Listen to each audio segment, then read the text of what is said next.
Hello, you're welcome. You're welcome onto my channel today, and it gives me great joy you are viewing this video. I'm Dr. Olayinka Conley. I'm a lecturer in the university. I'm a researcher.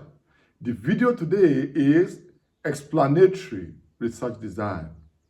Explanatory studies. I've been dropping videos on research design for over a period of time now. Please catch up by viewing these videos on my playlist on research. Meanwhile, if you have not subscribed to this channel, kindly go ahead and click subscribe on your screen right now. Click subscribe on your screen right now. Explanatory research design is a very important research design that answers the question, why? It's a why research design. You want to examine, I want to explain how and why certain things happen. If there is a problem, the research design explanatory wants to explain how those things you are interested in, how they happen, and why, more importantly, they happen.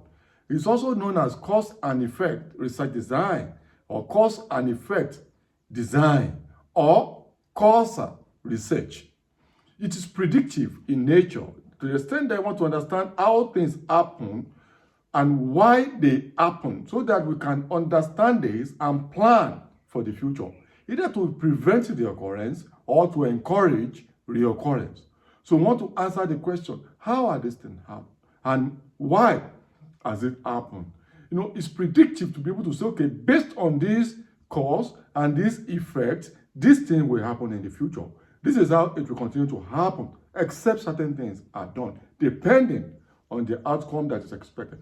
Now, one thing I want to draw attention to is that the video I dropped before this was on exploratory research design, while this one is explanatory research design. So I want to draw semblance, on differences between these two research designs. They are related. Both of them are early stages research designs. They are early stages research design. But exploratory research design is particularly used when there are no pieces of information, no data, or there is insufficient knowledge or insufficient data on that particular issue. Then you use exploratory to explore. But explanatory is also an early stage of the research process, but a little bit later. Sometimes when you do exploratory, then you can then do explanatory to explain deeper what you found in exploratory. So both of them are preliminary, are early stages before you use more advanced research design like ethnography, or survey, and you can view videos on all of this one. So they are both preliminary, but explanatory is a little bit more advanced and later to the extent that it explains more. And both of them are for future researches in the sense that they lay the foundation for future researchers. When I talk about ethnography, I talk about survey, I talk about longitudinal studies. These are later, research designs. There are videos on them, please view. So both of them are for future research. They lay the foundations for future research. But explanatory is a little bit more advanced, more, more predictive. Exploratory cannot predict. It just want to explore, to examine and understand. But deeper understanding is actually what explanatory is, to explain in greater detail compared to exploratory. But they are both early stages of that. So, and explanatory research design wants to give you complete understanding in a way that is deeper than exploratory. For example, if you are a human resources expert, or you are a labor relation expert, employment relation expert, you may want to understand why is the company A has higher labor turnover compared to company B. You want to know why do you have industrial conflict in one sector of the economy than the other? Why do you have more motivation in particular one segment, department of the company compared to others?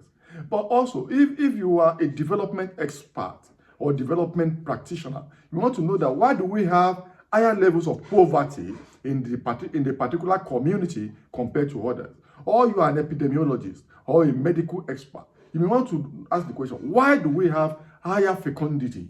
Or why do we have higher morbidity or higher mortality and fertility, mortality and fatalities in a particular community or country than others. Or you're a marketer, you may want to know why is product A performing better than product B. Or you are a tech expert, you want to know why is there better adoption of your technological product in one segment of society than others. Or you are a gender expert, you want to understand why do you have more gender-based violence in the community compared to others. Or you are an innovator, or you are agricultural extension expert. You want to know why do we have adoption of this high yield products in the community, yet we have rejection in another community. So this, you can do explanatory research design for all of this to help you explain. Now let me talk to you about data collection processes in explanatory research design. You can use different methods of data collection. It doesn't matter. Don't forget, I always say that your research design is like your building plan that tells you what your research process should look like. So now you can use qualitative method of data collection, can do in-depth interview, key informant interview, case studies, observation. You can use live history approach. So this, you can use quality depending on what your interests are. And you can use, meanwhile, there are videos on all those methods of data collection I've mentioned. You can also use quantity. You can use questionnaire, survey method. You can use mixed methods approach, that is triangulation. There's a video on triangulation on this channel. That means you want to combine, more than one method of data collection so that your research can be robust. So you can combine these approaches. So these are methods you can use. And there are standard, for your findings to be standard. This is very important. You need to pay attention to three major things. If you are using explanatory research design, you have to pay attention to three important issues. Number one is what we call the temporal. The temporal issue, which means there must be sequence in your explanation of cause and effect. There must be sequence, that is, there must be cause before effects. You must sufficiently analyze, interpret, and explain the causes before you move to effect. You cannot put effect before the cause. You have to, it may look so simple, but you must pay attention when you are gathering your data and when you are analyzing your data, when you are predicting your data, when you are interpreting your data and reaching your conclusion. I will still tell you about the research process in this explanatory research design. So you must pay attention to sequence, establishing the cause before effect. Then number two, there must be systematic intervention that is evidence-driven. The essence of explanatory research design is to provide sufficient evidence upon which you can base your conclusions and recommendations. So this is what we call variation. That is, there must be systematization of your intervention based on evidence. Evidence in this case talks about your data and your findings, and this is very key. Then number three, which is very important at the same time, key, is the fact that you must avoid spurious findings. You don't forget, you want to look at, say, A causes B. A high fertility rate is happening in this particular society because it's being caused by high fertility is being caused by this. So you want to say A causes B, but you must be careful to avoid spurious findings. Before you can say A causes B, that means you must have isolated all intervening variables. You must avoid or eliminate confounding results, confounding variables. Sometimes you may want to say A causes B, but there may be something between A and B that is causing B beyond the A. So this in between, for example, before A can cause C, there may be a B in between. You must account for that B and control for it. So in analysis, we call it controlling for variable. We call it controlling for variable. If you say low level of education is what is causing high level of poverty in that society, are you sure there's nothing like early marriage in between also? So you must avoid what we call spurious findings that by controlling for intervening variables or confounding, they can lead to confounding. So you must avoid confounding results because of intervening variables. So this is very important. So controlling for variables, eliminating confounding result is very important. That's why we control for variable, to avoid intervening variables that can color your findings. So you have to pay attention to this. Then in the research process, when you are using exploratory research design, There's a process you must follow. Number one, you must identify the problem. What is the problem? What is the why that you want to look at?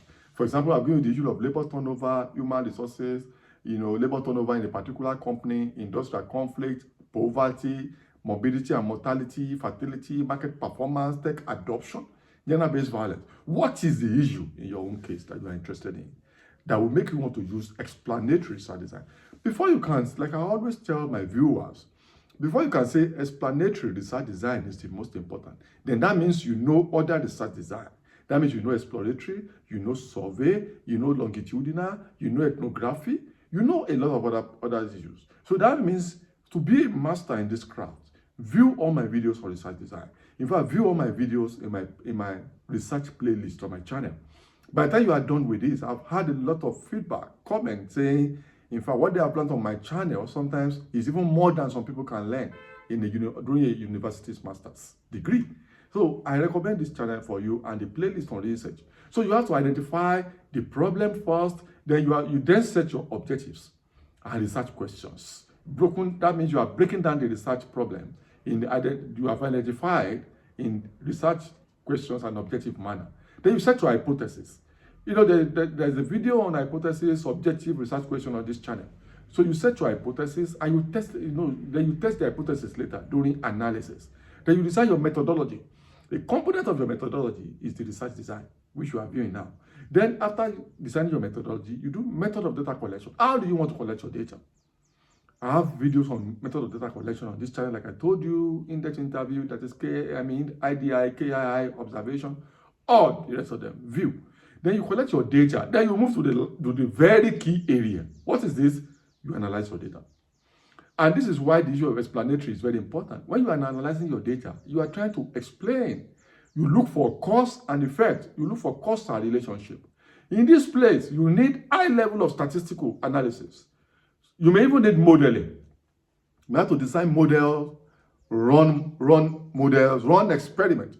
There's a video on experimental research design on this channel. View. It's another research design. So you may run experiments, you may have to develop models. Because when you are establishing cause and effect, it's a lot of work. It's exact science. Yeah, and this is another higher level compared to exploratory.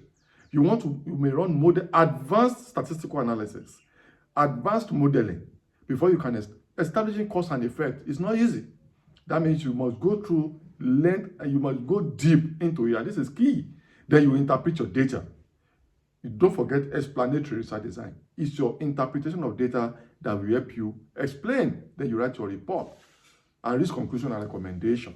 But your conclusion and recommendation is it's going to be strongly dependent on the quality of your analysis. And this is very important. So this is the research process when you are doing exploratory. Finally, let me talk to you about advantages and disadvantages of this explanatory research design. What are the advantages? One, it sets background for future research. It enables, once you see this cause and effect, you may want to do advanced research within different research designs. So set background assists you to establish cause and effect, which is key. That's the second one. The third one is very thorough. Look at what I've said. You may need to you may have to use mixed method, you may have to run models, you may want to do advanced statistical analysis using all manners of packages. And this is very important. There is flexible. You can decide what you want to use, what you want to combine, how you want to go. You can go iterative. You can use iterative approach. You go, even at the level of your conclusion and recommendation, you may go back again to go and do further analysis. So it's flexible. It's not so rigid. You can decide how you want to proceed. It enables you also to generalize. You can generalize findings from explanatory, unlike exploratory, which you cannot generalize because it's just preliminary. In explanatory, you can generalize your findings depending on how thorough your sampling is and how big your data is. Then it's cost and time effective. Cost and time effective. You can design the research in a way that you don't spend too much money, you don't spend too much time, depending on the scope, but the scope is key. There's another video on scope of study on this channel. So what are the disadvantages? It can be cumbersome sometimes. Or you may have to gather large data, you may do high level of analysis, univariate analysis, bivariate analysis, You do motivate analysis, you do all manners of statistics, correlation, you do a lot of packages, R and the rest of it. You may triangulate, you may have to triangulate, quality and quantity. You'll be able to say, yes, A causes B. You need so much analysis and you need so much expertise. If you don't have this statistical expertise, modeling expertise, detailed research expertise, you may not be able to use this method. And you need to avoid allowing coincidences for cause and effect, for causal relationship. Cause and effect is about relationship between among variables. So sometimes you may have coincidences, and you say that is cause and effect. You must be able to eliminate coincidences, and you can do this by paying attention to removal of the intervening variables, avoiding confounding results. So it can give coincidences can be misinterpreted as cause and effect. And it can also lead to hasty generalization. Because you want to generalize, you might generalize too quickly. If you're not patient enough to further explore, do further analysis. So you can lead to hasty generalization. Another one is overgeneralization. Sometimes, because we gather data in a particular society on a certain issue, may not necessarily mean that you can generalize to other population or society.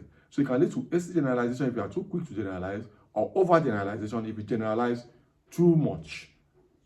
So, and that is where then it can be too much quantitative sometimes. Except you use mixed method where you combine qualitative and quantitative. Sometimes because you use a lot of advanced analysis in terms of modeling and statistics, it can be too quantitative sometimes and can be separated from reality. Sometimes if you don't analyze your statistics very well, or modeling very well, or models very well, or mathematical calculations that you did very well for explanation, if you don't narrow it down, if you don't apply it to the context sufficiently, it can be detached from reality. It then becomes statistics and mathematics and modeling for modeling, rather than modeling for contextual interpretation. So this is very important to not make your work to be too much quantitative that is detached from reality. Over quantification is a major disadvantage, but it can be controlled if you narrow it down and apply it to the context. Wow. Thank you very much for watching. Click subscribe. Till I see you in my next video. Bye for now.